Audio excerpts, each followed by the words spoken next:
बगलामुखी की साधना करी थी 9 दिनों। उसके बाद उन्हें जो शक्ति प्राप्त हुई थी, वो माँ से जो शक्ति प्राप्त हुई थी, उसके बाद उन्होंने जो रावण से युद्ध किया था ना, तब उन्होंने विजय प्राप्त करी थी। वो माँ की शक्ति थी। मैंने कहाँ से पढ़ा था आपने? हमारी बुक में लिखा हुआ था। कौन सी बुक है? रामायण होते हैं। ये वाक्य तो मेरे हैं। ये तो गुरुदेव ने बताया। आपने बंगला का नाम ले दिया तो वाक्य मेरे हैं। शांति भी है गुरु जी, वहाँ पे भी पढ़ा था, लेकिन ये मैंने समझ गए? किताबों में बंगलामुखी कहीं नहीं मिलेगी। मुझे तो याद ना किसी को ये पता क्या है। आज मैं आपको बताऊं 10 महाविद्या क्या है। इस नवरात्रि की 10 महाविद्या, ये 10 महाशक्तियां ही हैं। ये श्री हरि विष्णु के 10 अवतार हैं। जो ये महाविद्याएं हैं, महाविद्या भगवान श्री कृष्ण की माँ काली, समझ गए? अब भगवान राम की माँ बंगला। ये कौन है? ये भगवान श्री हरि विष्णु के 10 अवतार ही है। और साथ में ये लगा लीजिए माँ सती के अंग गिरने से ही ये शक्तियों का प्रादुर्भाव उत्पन्न हुआ है। अब मैं आज आपको बताता हूँ, भगवान राम जब देख लिया कि रावण जैसा, रावण को क्या सोचते हो आप? जो स्वयं भगवान का हिस्सा हो, भगवान का ही तो हिस्सा था वो, कोई अलग थोड़ा था। और दूसरी बात एक और मैं आपको बताता हूँ, जैसे कि ब्राह्मण, क्या ब्राह्मण था। अब ब्राह्मण कुल के अंदर इतनी पावर क्यों होती है? आपके इलाकों में यूपी में कौन कौन है? इतने सारे यूपी से, तो यूपी में ब्रह्म ज्यादा मिलेंगे ना। तो ब्राह्मण, ब्रह्म राक्षस किसको बोलते हैं? पता है ब्रह्म राक्षस को? अकाल जो मुंडन के 10 दिन पहले या 10 दिन बाद मरते हैं, ब्राह्मण में ऐसा होता है। हाँ, ये बताएगा, बता दे। जो ब्राह्मण गलत काम करते हैं और उनको मरने के बाद अगर प्रेत योनि मर जाते तो वही होते हैं। गुरु जी, आपने बताया था कि जो ब्राह्मण अपने धर्म का पालन नहीं करता, गलत काम करता है और मतलब नशे वगैरह करता है, ब्राह्मण का काम है लोगों को राह दिखाना, सही राह पे लाना। ब्राह्मण आधा ब्रह्म आधा प्लस राक्षस, समझ गए? जिसके अंदर राक्षसी गुण प्रकट हुए, ब्रह्म राक्षस। ब्रह्म राक्षस योनि, राक्षस योनि कौन सी होती है? ब्राह्मण, आप वैदिक शास्त्रों को जानते हो, वैदिक विद्याओं को जानते हो, जो मंत्रों को जानता हो, कंठस्थ याद हो। अब जैसे कि मेरे जैसा जल्दी बन सकता है, समझ गए? अगर मैं अनुचित कार्य करूं तो क्यों? जिसको कंठस्थ मंत्र याद हो। ऐसी व्यक्ति अगर कोई बेदर्द मृत्यु में चला जाता है, अकाल मृत्यु भ्रत रूपी क्रियाओं के द्वारा, या उसका कपाल किसी के हाथ में लग जाता है, जैसे कि सिर, समझ गए, खोपड़ी, ऐसा कुछ होता है, ऐसा व्यक्ति ब्रह्म तुल्य है, ब्राह्मण है, ब्रह्मा का है, उसके बाद ब्रह्म का ज्ञान है, उसको वेदों का ज्ञान है, और साथ में उसकी दर्दनाक मृत्यु, और वो जीते जी भी बहुत खतरनाक था। ये नहीं कि हर ब्राह्मण मर गया तो हर ब्राह्मण ही ब्रह्म राक्षस बन जाएगा, ऐसा नहीं है, समझ गए? जो जिंदा चंद्रा उमर के भी चंद्रा, ऐसा व्यक्ति ब्रह्म राक्षस रूपिणी रूप शक्ति को प्राप्त करता है। और ये ब्रह्म राक्षस जो शक्ति होती है, श्राप के तौर पर मिलती है। क्या? गर्भवती औरत के पेट में लात मारने से, अगर कोई ब्राह्मण वैदिक शास्त्रों को जानता है, नारी का सम्मान न करने से, और यहाँ तक कि बेदर्दी हत्याओं का कार्य करने से, अगर किसी आत्मा की तुल्य या किसी साधु संत की हत्या करने से, ऐसा ब्रह्म जो है श्राप लगता है। ब्राह्मण की हत्या करने से, निर्मल हत्या करने से भी जो है ब्रह्म का श्राप लगता है। ऐसे संकट कटते नहीं है। दूसरा, अघोरी शक्ति, जिन संकटों की काट नहीं होती वो बता रहा हूं मैं।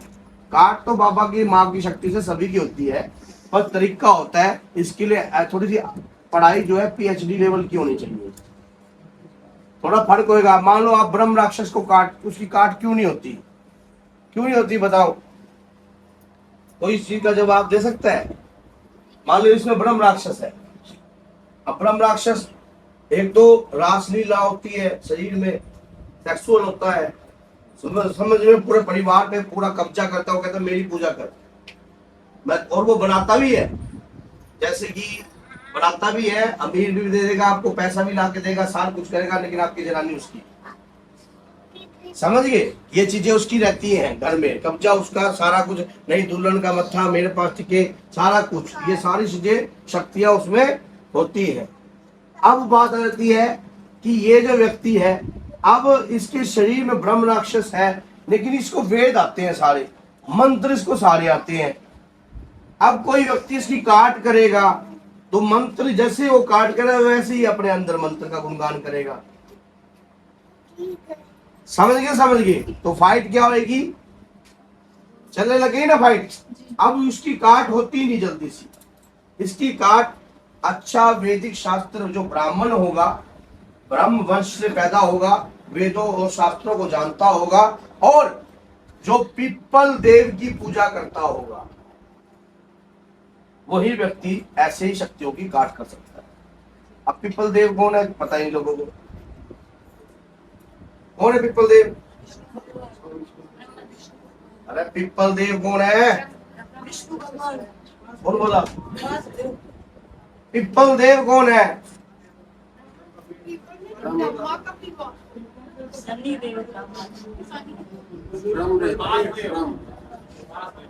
अरे पिप्पल देवता नहीं जानते तुम?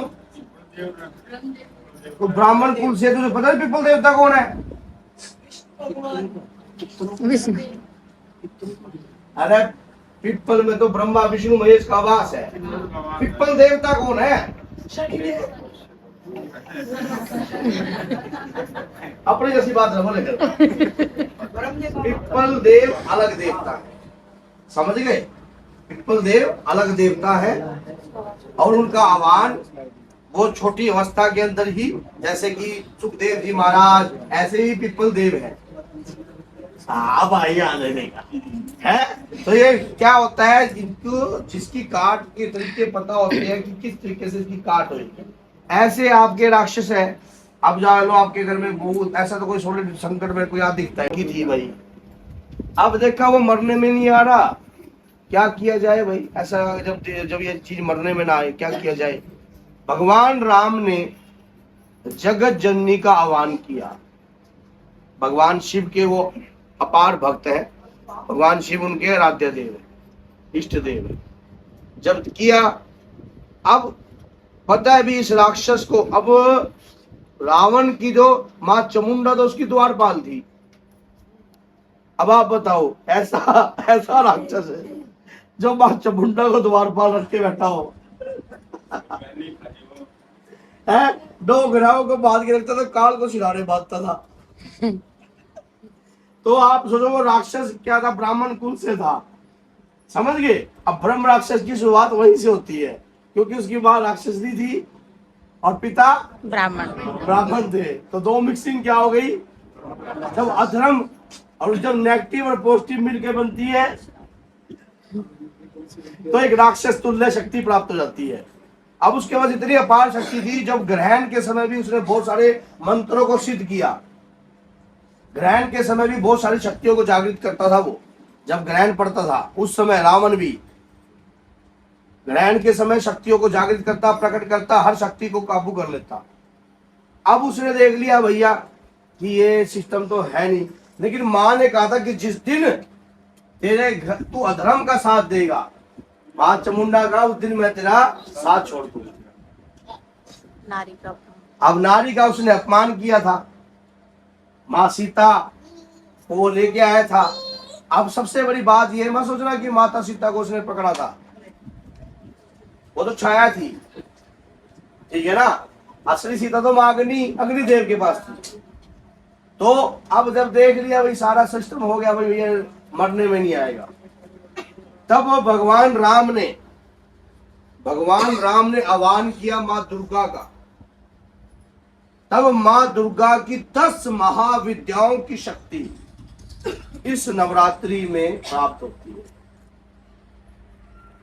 ये नवरात्रि भगवान राम ने स्वयं रखे थे मां दुर्गा के नाम से, मां चंडी के नाम से। जब अब लास्ट में ना भगवान राम ने जब ये नवरात्रे रखे, काफी समय से वो पूजा करते, क्योंकि उस समय का दिन बहुत बड़े थे। आप सोच रहे ये अभी आपका दिन है, उस समय का दिन बहुत बड़ा था। अब उस समय जब ध्यान किया भगवान राम ने, देखा वो रोज 108 कमल चढ़ाते थे डेली माँ दुर्गा को। कितने? 108। अब 108 में माँ ने देखा भाई परीक्षा लेते हैं, तो लास्ट दिन माँ ने एक कमल खिसका लिया। माँ ने क्या करा? एक कमल खिसका लिया। अब देखा भाई उन्होंने, अब कमल तो है नहीं, 108 में 107 कैसे हो गए? तब उन्हें अपनी माँ कौशल्या की बात याद आई।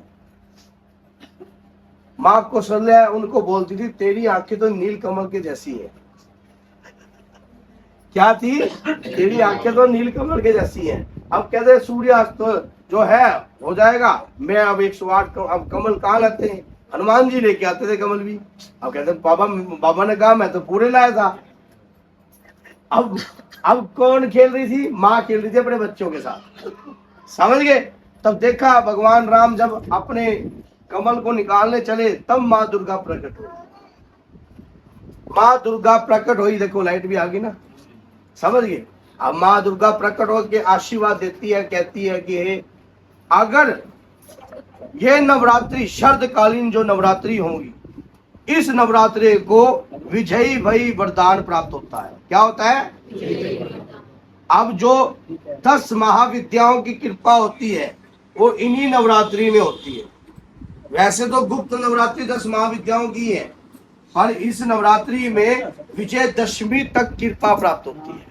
जो तुम्हारा शत्रु होता है, कोई तंत्र करने वाला, कोई गलत कार्य करने वाला, उस पर आप विजय हासिल कर सकते हो इस नवरात्रि में। अगर तुम चाहो तो इस नवरात्रि को इतना पावन बना सकते हो, और तुम बना रहे हो क्योंकि मुझे इतना पता है कि जिनके चेहरों पे नूर नहीं था, उनके चेहरों पे नूर आने लग गया, क्योंकि मुझे दिख रहा है।